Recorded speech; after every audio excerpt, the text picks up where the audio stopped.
The top podcast. Everybody get me. Oh, yeah, Hey,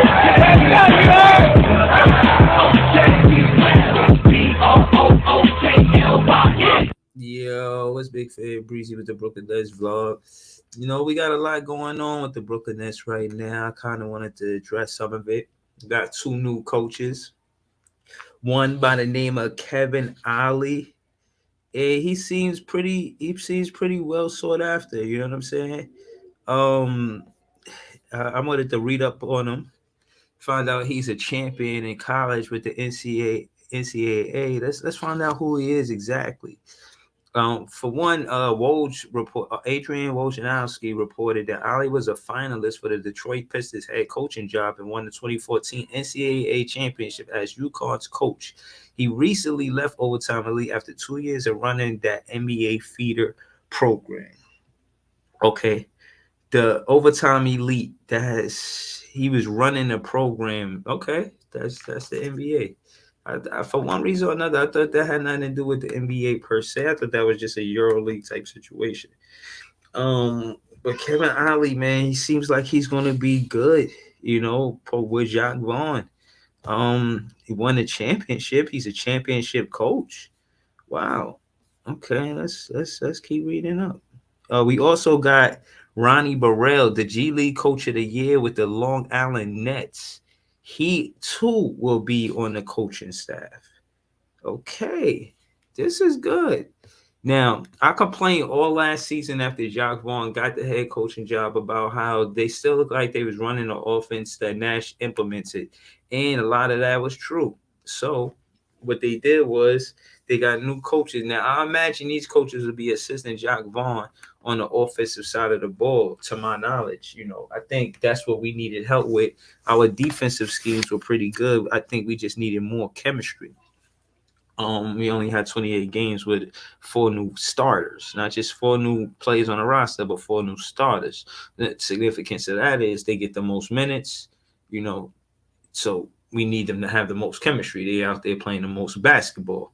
So now here we go. We got the Nets now have 6 assistant coaches backing up Vaughn. Ali Burrell, the recently hired Jay Hernandez, who we spoke on last week. He was working with Jacque Vaughn and with the Orlando Magic, and he's big on player development skills. Definitely a plus. So Ali Burrell, Jay Hernandez, the last 3 pickups look very interesting. Okay, so it reads who was previously with Charlotte, plus returning assistants Adam Caporn, Ryan Forehand Kelly, and Trevor Hendry. Now I know Ryan Forehand Kelly. I seen his interview the other day, and he explained that Jacque Vaughn had a big part in developing Caris LeVert when Jacque Vaughn was the assistant coach and when Caris LeVert was on the team. Huge. So that means Forehand Kelly was there at the same time.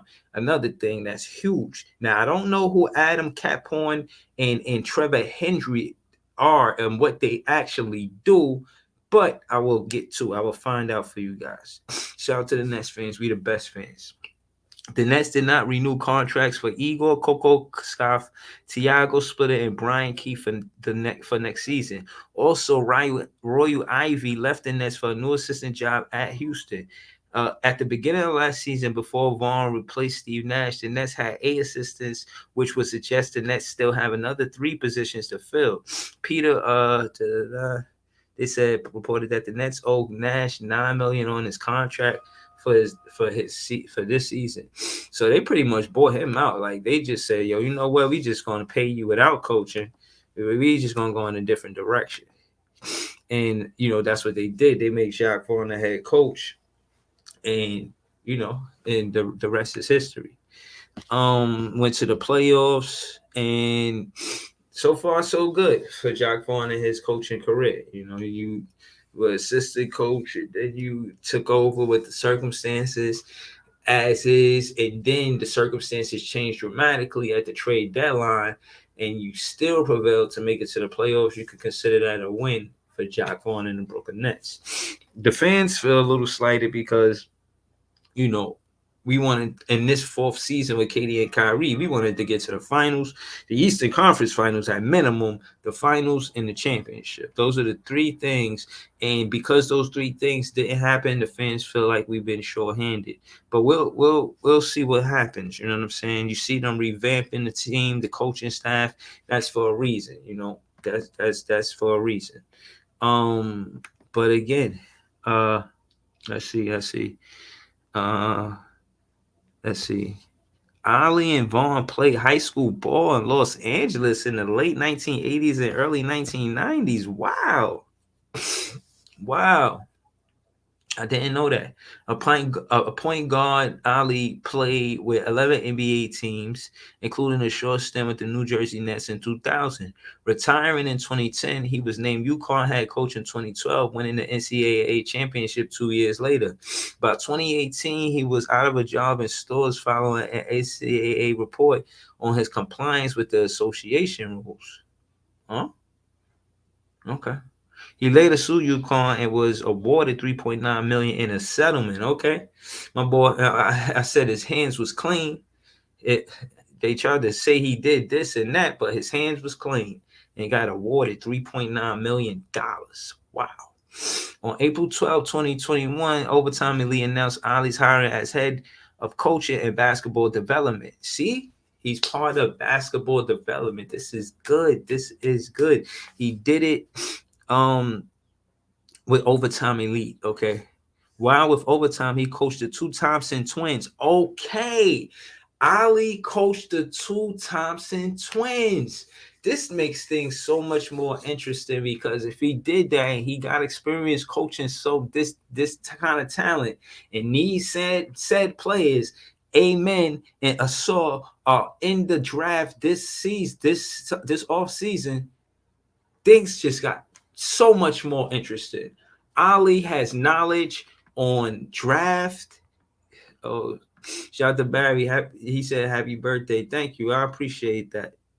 Thank you. I appreciate that. Thank you, Barry. You know what I'm saying? Word, man. Feel good. Feel good feel good.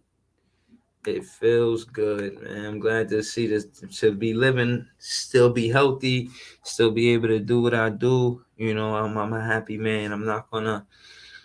I'm a happy man. I'm a happy man. I'm gonna say that. I'm a happy man. So I appreciate that, Barry. Thank you. I'm gonna just leave that comment up there. You know what I mean? It said, okay, both who are seen as top 10 picks in the June 22nd NBA draft. The Atlanta-based program, I'm talking about Amen and Asar. Again, we talking about Kevin Ali.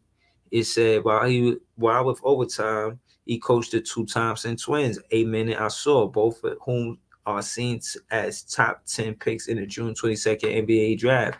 The Atlanta-based program has become a premier feeder program for pro basketball. The program, in fact, confirmed Woj's report with this tweet. I see the tweet right here. I won't go to it. I'm gonna just keep reading. Yeah. Let's see. They said Ali spent most of his 13 seasons in the NBA as a bench player, but during his final with the Thunder, many in the organization credited him with creating the OKC culture that led the team to the NBA Finals in 2012. Okay. Many in the organization credit him with creating the OKC culture. So he helps create culture. Kevin Ali is very important.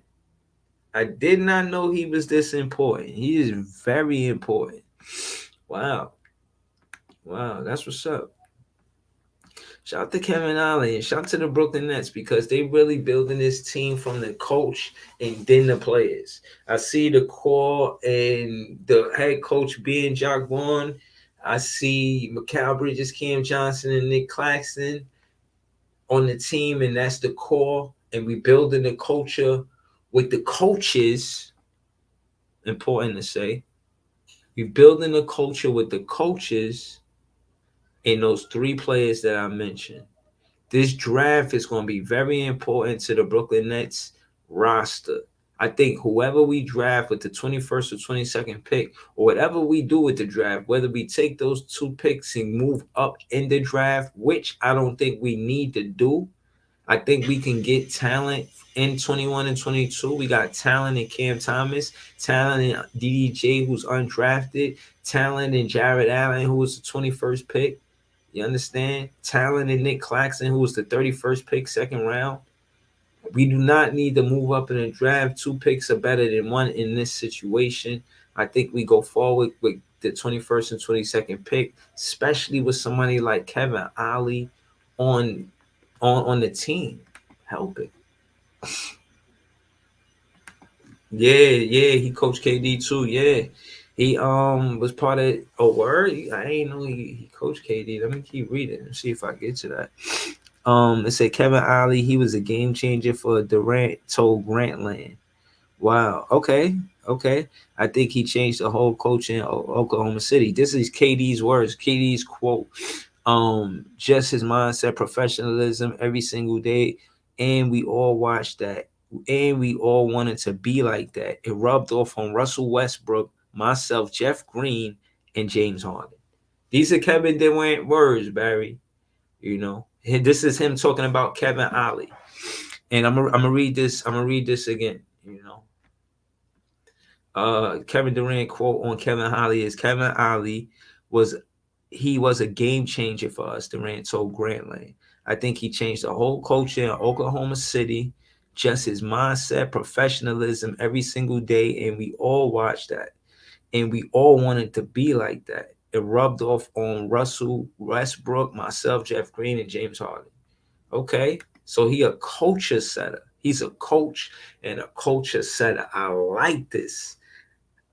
This is a wow. Again, he did great things in college. He's yet to prove himself in the NBA, but with that kind of resume, I can only have optimism with him on the Brooklyn Nets. I'm glad he's part of the team. Welcome, Kevin Ollie, to be part of the Brooklyn Nets team. The fans welcome you.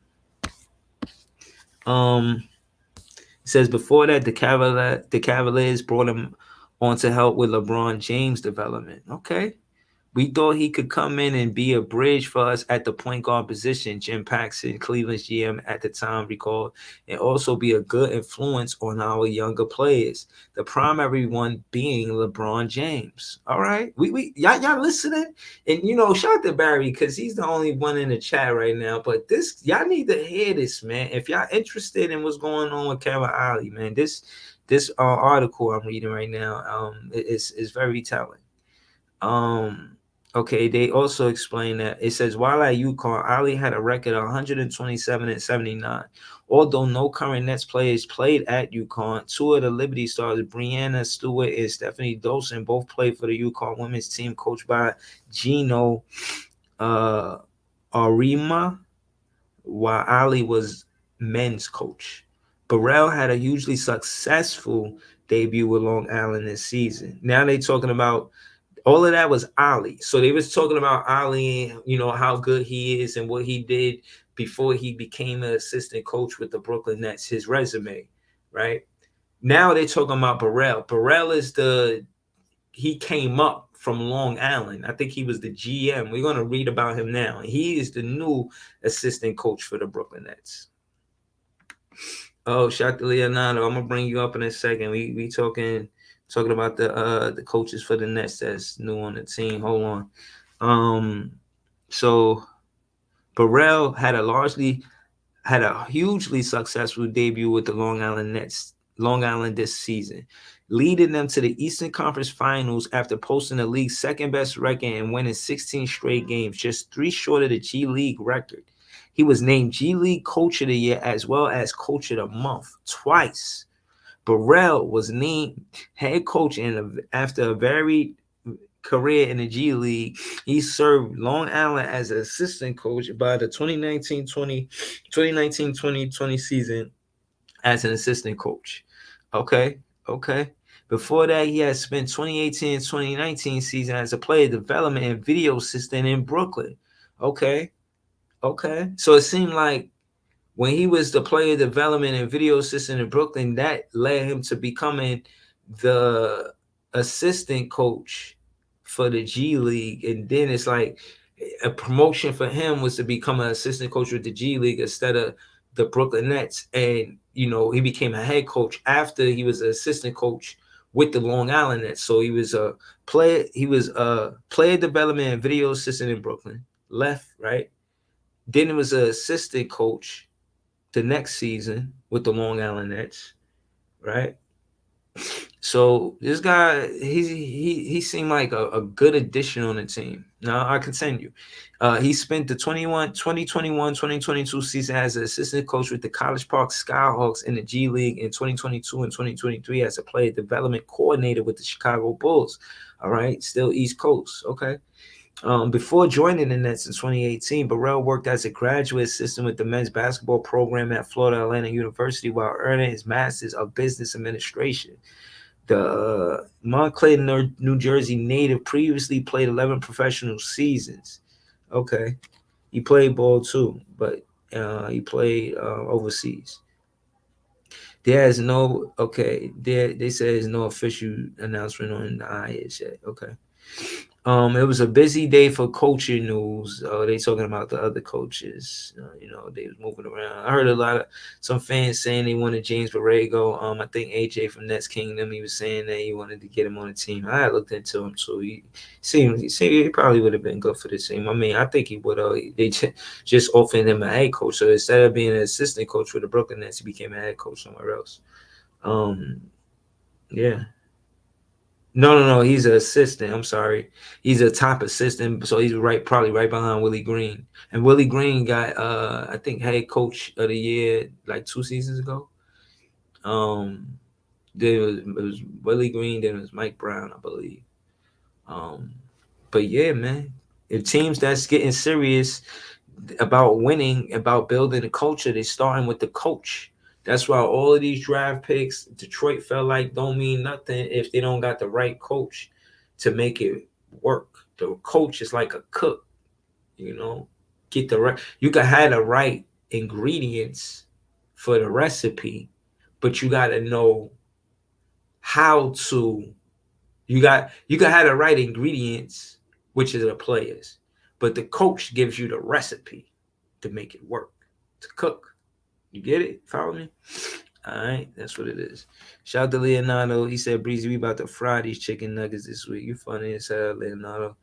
Oh, man. Y'all just might, man. Y'all just might. But yeah, man, that's pretty much it. You know what I'm saying? I wasn't trying to stay here for a long time. You know what I mean? I just wanted to pull up, kick it with y'all for a second. And, yeah, man, happy birthday to me, man. Shout out to Leonardo. I'm going to let him jump in and talk his shit. I want to hear his take on last night's game. And, yeah, man, why not, man? Let me let my guy Leonardo in the building. Word. Yeah, man.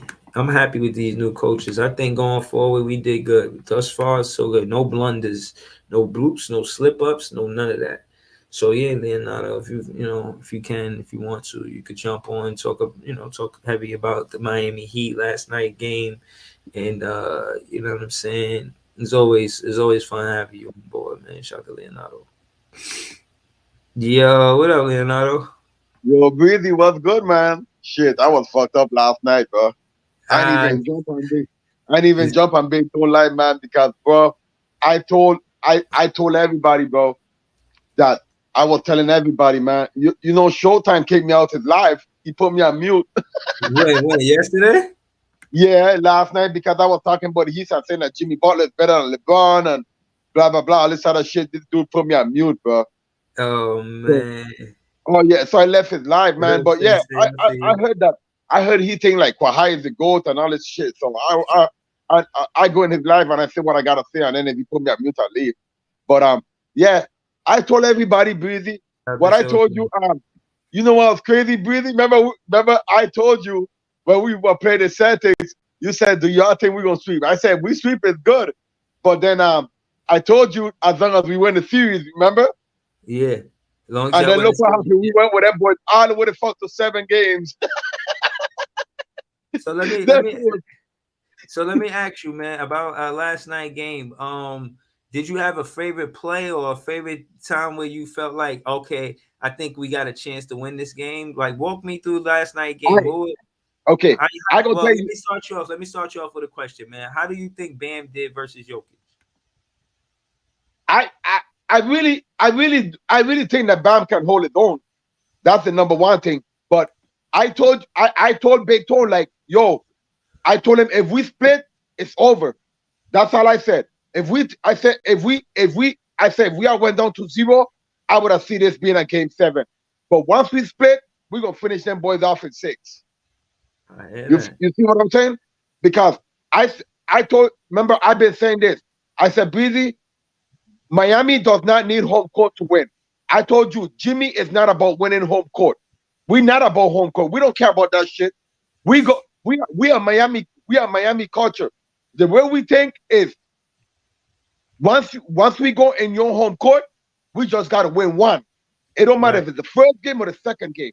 After that, remember, you got to come back to Miami to win. It's hard as hell to win in Miami. You know what I'm saying? Denver, they was playing easy. They was playing easy because, you know what I'm saying?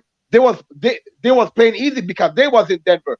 You know what I'm saying? Their court is not like Miami court. You know what I'm saying? You know how that shit is in Miami. This shit is about to be crazy. You know what I mean? Yeah. You know what I'm saying? Think about it. We ain't had a home final game since 2014. You know this shit about to be crazy Wednesday night, and then you know it's party night, it's Latin night, all that shit in Florida. You know that shit is gonna be crazy. So when them boys come down there, I don't even think they might probably gonna be in the game. They're gonna be thinking about fucking party. But because you think about it, right? They're gonna be in Miami for 2 days, right?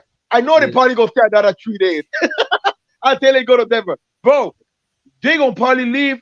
They probably gonna leave tomorrow to go down there, and they gonna be like, wow, this shit is fucking party night over here.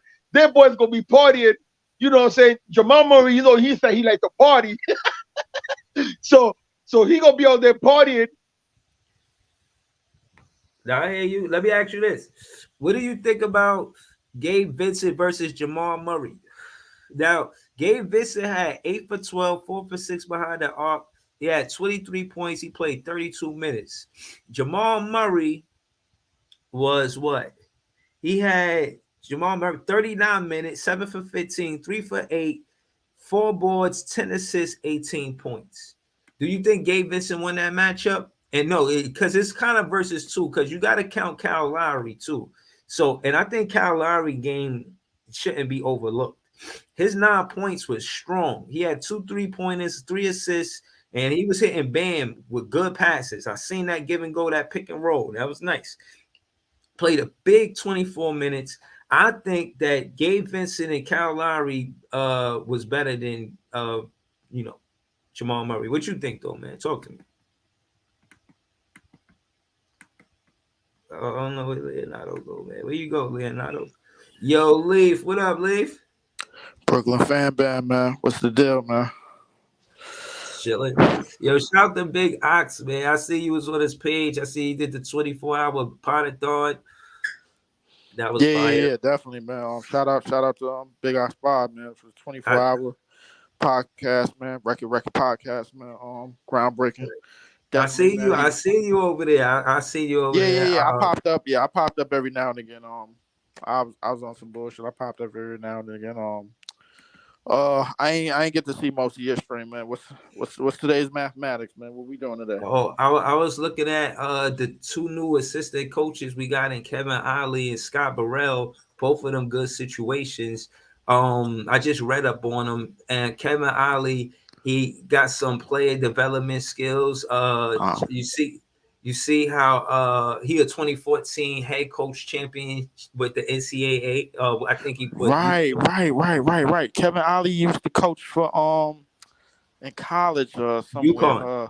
UConn. Yeah. Sure did. And you said Scott Burrell from the Bulls?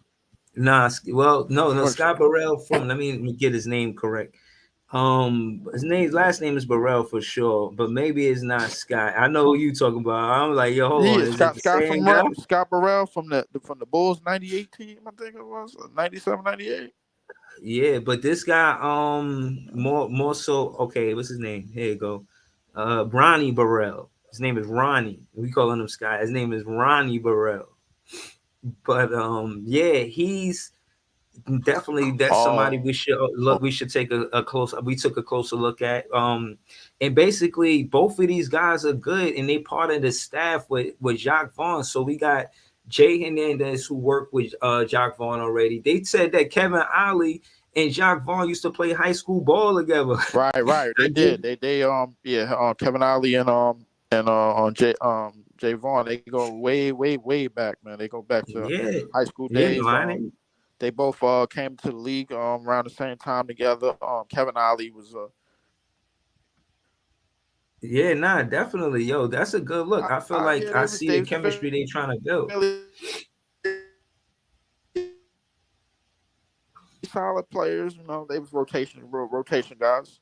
Like your best hand is the right hand of your brothers. You know what I'm saying? So like, I mean, you know, who knows, man. I'm hoping they'll be able to fix this shit. But first thing first, we got to start moving niggas the fuck up out of here, man. Like that, hell with that bullshit. But like, listen, you already know why I stand.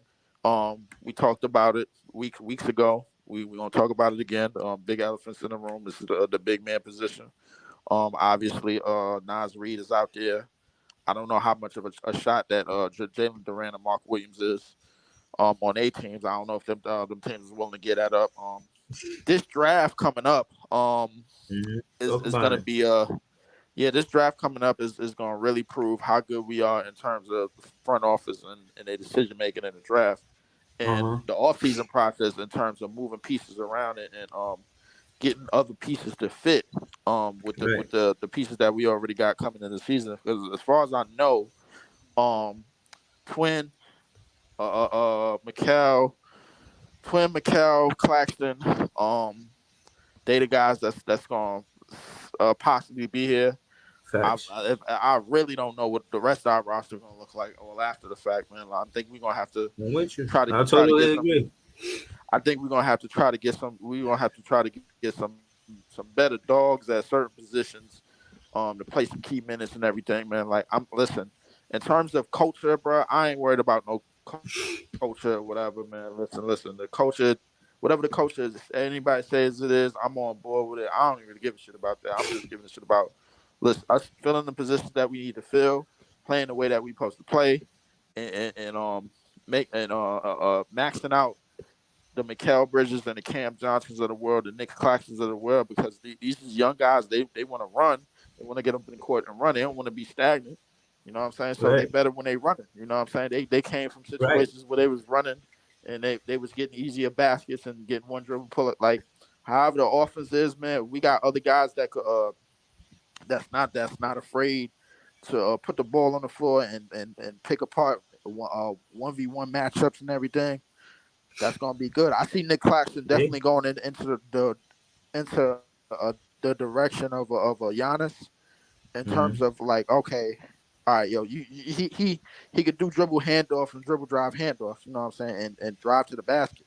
You know what I'm saying. Yeah. But the thing is, it's gonna be interesting to see how his full development turns out. How he gets to all of his untapped potential. And So I just wanted to add to what you said. Again, Claxton, let's not forget, he's second round, 31st pick. And the reason why I get to that is because you mentioned the draft, and I want you to see what I'm reading, right? It says Ollie and Vaughn played high school ball in LA in the late 80s and early 90s. A point guard, Ollie played with 11 teams. All of that is the fluff part of what I was saying.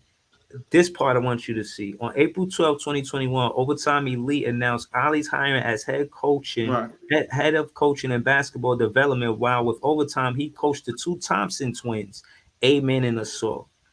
Now, both who are seen as top 10 picks in June 22nd NBA draft. I'm asking you, do the Brooklyn Nets take the 21st and 22nd pick, trade up, and try to get Amen or Assault? No. Because the thing is, man, we tried to hit home runs. We tried to go for that Barry Bonds shit. And you seen what's got us in the past couple of years, man. Like, what you mean? What you mean? What you mean? I don't. Okay, so let me be specific about what I'm saying. What I'm saying is this. Let me tell you. Two things. One, I don't think Sean Marks misses on the draft. He did good with Jared Allen. He did good with DDJ. And this is my opinion. He did good with Jared Allen, DDJ, Nick Claxton, Cam Thomas. You know, he's not bad in the draft. And with Ali being on the team, I think he's going to have a say in the matter about who we draft. Based on what I've seen right here. You know what I'm saying? This is the reason why I'm going to kind of start this rumor. There's a rumor that we're going to trade the 21st and 22nd pick to trade up so that we could get Amen and Ausar. But you disagree. And I want to know why. But what I will say is this. You said we need a point guard. Now, don't you think trading the 21st and now this is a question I'm posing to you. I think that, and this is my opinion, I think trading up the 21st and 22nd pick to get an Amen or a Ausar is vital because of the coaching that Ali did with them. You know, he could kind of be like an iron fist in the red velvet glove, and you could see them develop a point guard. And he's a big guard to my knowledge, both of them like 6'4", 6'5", and they're explosive. And when we were successful as Nets, we had Kenny Anderson and Jason Kidd, so we had dominant point guards. I'd rather go in a direction of trying to develop an Amen and Ausar by trading up on the draft, opposed to getting the Dame Lillard contract. I like Dame Lillard, but I don't like the contract that it come with. You know what I'm saying? So I think it's the safer way going that way based on the experience that Ali has with Amen and Ausar. So, but talk to me, man. What's up, man? What you how you see it? I'm listen, I'm gonna talk real quick. In terms of like the point guard that we could use for the future. It's definitely have to be somebody downhill, and right now most of the downhill point guards is outside of Russ, who is like just coming off a contract. The other ones that's downhill and make plays and pass and facilitate. They kind of, and the other young players are like probably either injury prone or they're like too young and stuck in like the contracts with they first year teams and shit. Like I'm thinking of like when I think of like attacking point guards, I'm thinking like Ivy from the Pistons. I'm thinking of like a Fultz from Orlando type of thing. I'm kind of on that road because the thing is they could get to the next. That has always been one of their things. They always get to the next level. Fultz is a big guard, but I don't know if Orlando really believe in him like that. And I don't know that's one of those point guards that you got to put a lot of shooting around because his 3-point shooting is not really much to speak of. So I mean, you talk about Amen or Ausar? These with a coach that they know, I understand. But listen, I'm sorry, Amen and Ausar, pairing them with like a Kevin Ali coming on to the coaching staff, mainly for like the future down the line thing. I'm thinking of, all right, we got a roster. We really got a roster. But you don't like Spencer Dinwiddie, bro. Thing we really need is the guard. Yeah, of course I don't like Spencer Dinwiddie, bro. Like, it's a lot of people don't like Spencer Dinwiddie, but like, listen. And my thing is that going forward.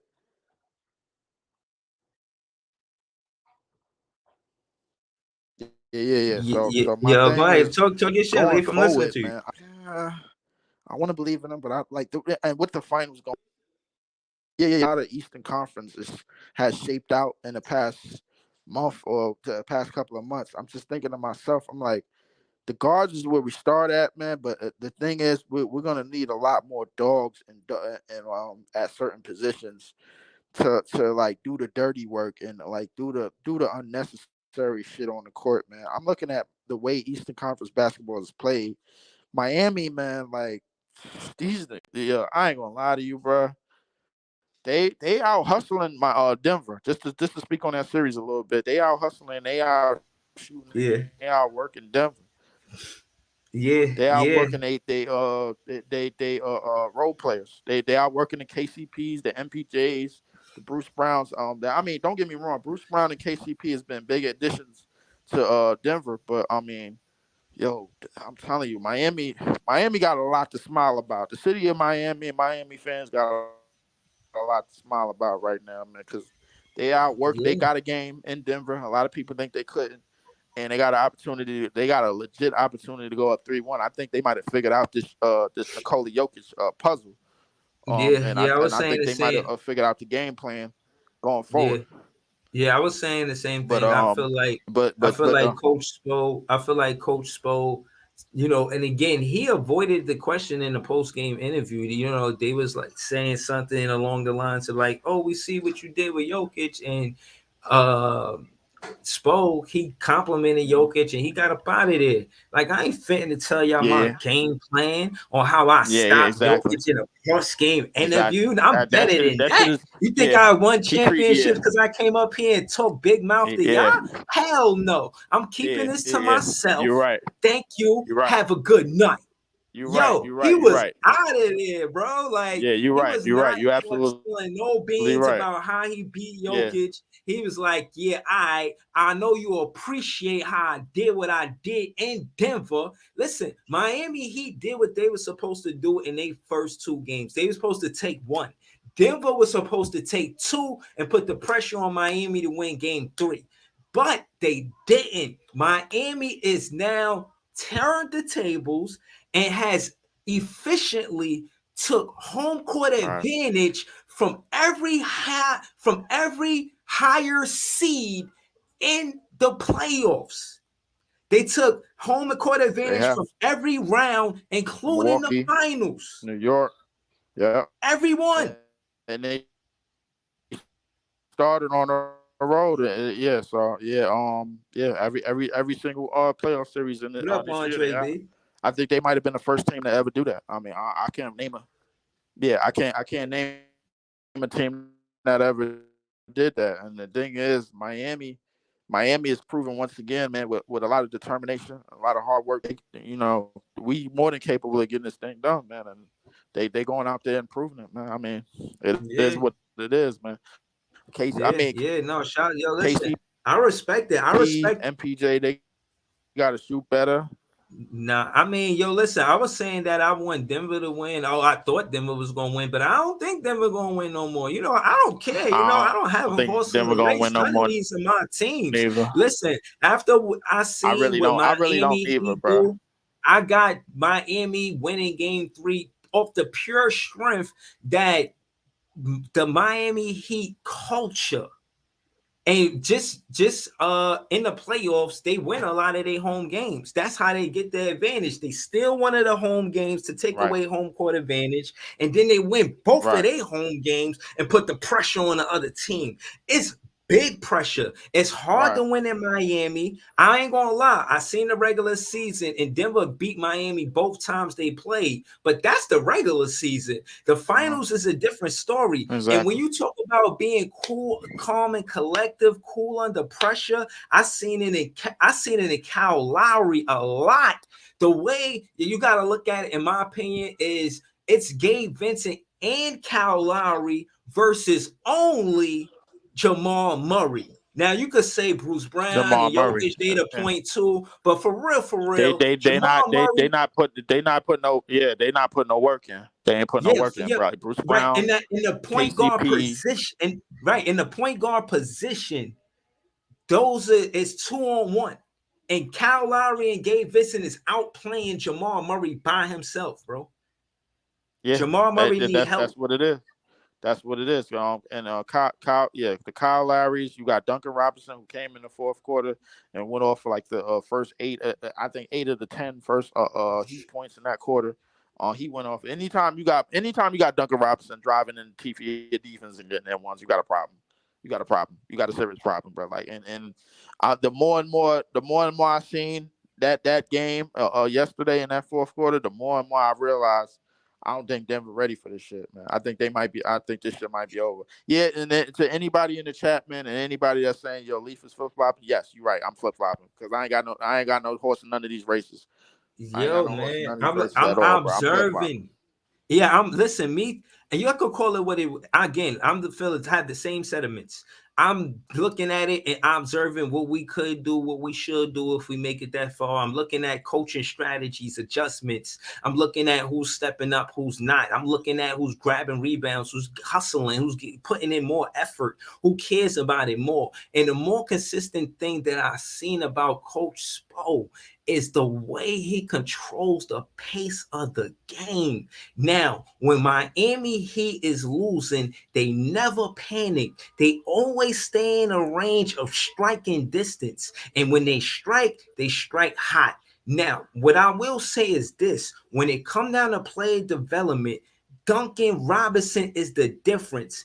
Duncan has been able to have his pump fake respected so much that he's been driving to the basket and scoring the ball. And because of it, he don't have to score the ball. He can pass it, which he rarely does, but he scores more than he passes when he drives. But the pump fake is effective enough for him to drive is the point. And secondly, which may be more important, he is creating enough space because they know that the pump fake is real, but because he has the space, he can see the rim. The rim looks wide for him. Everything he been putting up been going in. Duncan been swish like it's. I don't listen with Duncan playing the way Duncan is looking like. Up. Yeah, Duncan is looking like before he got the contract, man. That's how he messed around and got 5 years. He deserved that contract. That's he looking like he playing like Hero not here. Like he really. We're not losing because Hero not here. Yeah, he playing like he really worth that money, and that's the thing about it because and then when you add Strus and Vincent and Kyle Lowry and the others to that mix, along with Bam dribble handoffs. Dribble handoffs and screen handoffs and everything, basically, and what they doing defensively, getting under the ball handler, getting under the dribblers and everything, man, and just at least trying to get a hand in there and stop some pressure, like and starting to speed Joker up as a scorer. Yeah, man, they came out with a hell of a game plan and it worked. I mean, we can talk about how they won by and what happened with Denver. Denver did make some mistakes. KCP was he was definitely a double agent last night with them bullshit ass fouls. MPJ, I don't know, he working for the feds, man, because that nigga, I don't know what he doing. So yeah, definitely. But we're gonna chop it up more about this off season shit, bro. Like I gotta get back to work, man. I just had a few minutes to kill. Brooklyn fan band, man. Everybody hit it and come in, hit the like and subscribe button, man. Shit, like the video. Subscribe to my page. That's LEEF 4788. That's on YouTube.com. I'm gonna be making more shit. I'm gonna be talking more shit. I make a lot more clips than anything because they shorter. Shout out to the clips. I'll be making clips out of content we be having. Yeah, definitely. Shout out to Big Fan Breezy. Shout out to everybody in Brooklyn. Brooklyn fan band, stand up. Our city will stand strong again. Shit, y'all already know, man. Salute Breeze, man. I'm out of here. All right, yo, shout out to Leaf, man. We out here.